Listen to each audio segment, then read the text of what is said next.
김영걸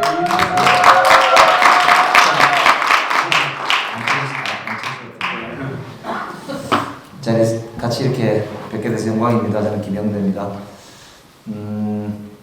많이 이렇게 끝까지 들었으면 좋겠는데 지금까지 들은 것만 해도 참 뭔가 되겠구나 이런 생각이 듭니다.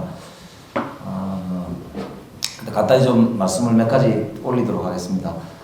우선은 이제 저는 그러니까 제도를 설계하고 바꾸고 하는 게 이제 시대적 산물이고 그 시대가 요구하는 일종의 이유가 있을 거라고 저는 생각하거든요. 저도 이렇게 생각해 보면 일제시대를 지나고 우리나라에 이 제도가 왜 이렇게 운영돼 왔을까, 그리고 어느 순간 왜 바뀌었을까, 그리고 그게 또 바뀌는 어떤 계기가 어떤 거였을까. 이렇게 보면 이제 군사독재 시절 전에 이승만이 그 시절이 있었고 군사독재가 있고 민주화 운동에 의해서 민주화가 되고 87년 헌법이 만들어지고 지금까지 이렇게 여러 또 고민들이 있어 온 것 같습니다. 그래서 시대적으로 보면 뭐 산업화 시대, 민주화 시대 이렇게 얘기를 하는 것 같은데 그럼 우리가 지금 어디로 갈 거냐 이런 고민이 있는 건데 그런 맥락에서 좀 고민이 진행이 되면 훨씬 더 풍부하게 논의가 진행이 될 것 같고 설득력도 훨씬 더 있을 것 같고 저도 이제 논의하면서 그게 굉장히 어렵더라고요. 그래서 이제 그렇게 근데 문제는 나의 언어가 있고 또 다른 정치 세력, 정치적 어떤 다른 생각을 하는 분들의 또 언어가 있기 때문에 그게 공존하면서도 하나의 방향으로 갈 수 있을까? 뭐 이런 고민 오늘 앉아 있으면서 그런 생각이 들었어요. 그래서 이 자리가 참 소중하다 이런 생각이 그래서 들고 대단한 자리인 것 같습니다.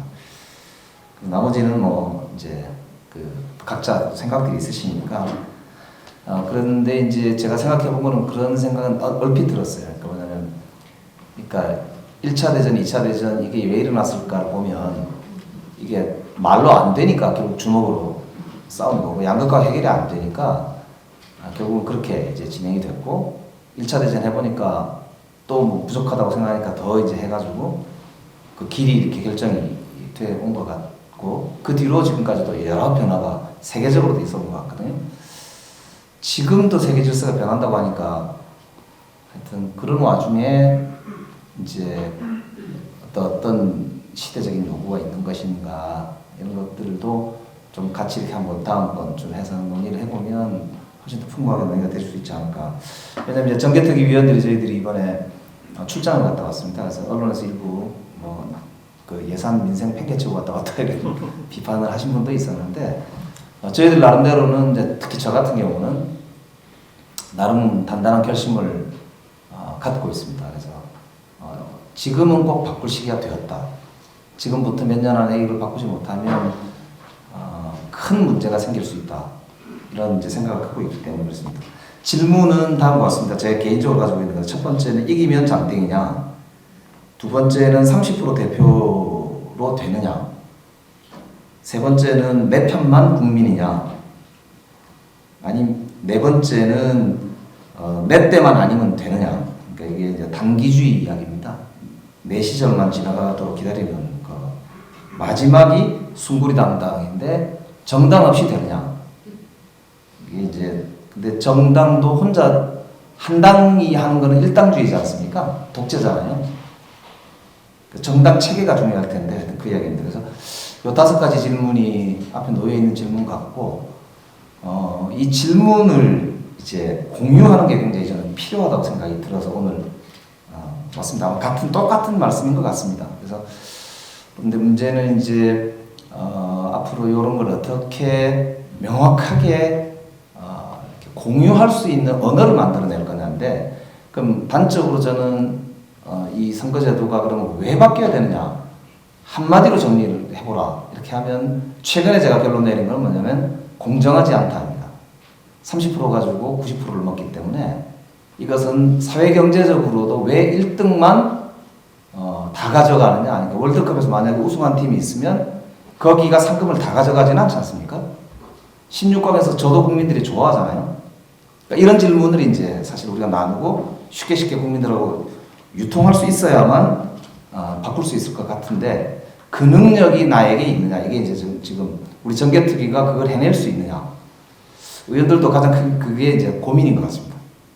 당 내에서 잘못하면 완전히 왕따가 되거나 잘못하면은 정치 생명이 문제가 될 수도 있다는 정도의 각오를 하지 않고서 과연 이걸 할 수 있느냐. 그런 고민이 있는 것 같고요. 우선은 뭐 전체는 둘째치고라도 당내에서 견딜 수 있느냐. 이제 그런 질문이 이제 저희들 앞에 놓여 있는 것 같습니다. 그래서 저도 저대로 이제 할 텐데 우리 이탄 의원도 와 계신데 아마 단단한 각오가 필요할 것으로 생각이 돼요. 천하람 위원장님 아까 제가 성함을 다 기억하지 못하는데 우리 송수조 위원장님도 그렇고 아까 녹색당, 민생당 다 이제 마찬가지실 텐데 그런 면에서는 동지가 아닐까 그런 생각 해보면서 앞으로 소통을 계속했으면 좋겠습니다. 참고로 정개특위는 선거제도 개혁과 관련해서는 12월 8일 날 일독을 했습니다. 그래서 지금은 계류되어 있는 상태고 지금 현재 결의는 공식적으로 하지 않았지만 그날 소위에서 나온 이야기 핵심 중에 두 가지만 소개하면 하나는 선거법을 우리 스스로 지키자. 그래서 4월 말까지 일단 시도한다. 이제 그게 하나고요. 두 번째는 만약에 단일안을 의결하지 못한다면 복수안으로라도 정개특위 임기 내에 안을 만들자까지는 일단은 의논은 해놓은 상태입니다. 근데 그게 이제 얼마나 될지는 모르겠고 여기 계신 분들과 함께 풀어가야 될 숙제라서 조금 길지만 제가 염치 없이 말씀을 드렸습니다. 앞으로 함께 하겠습니다. 고맙습니다.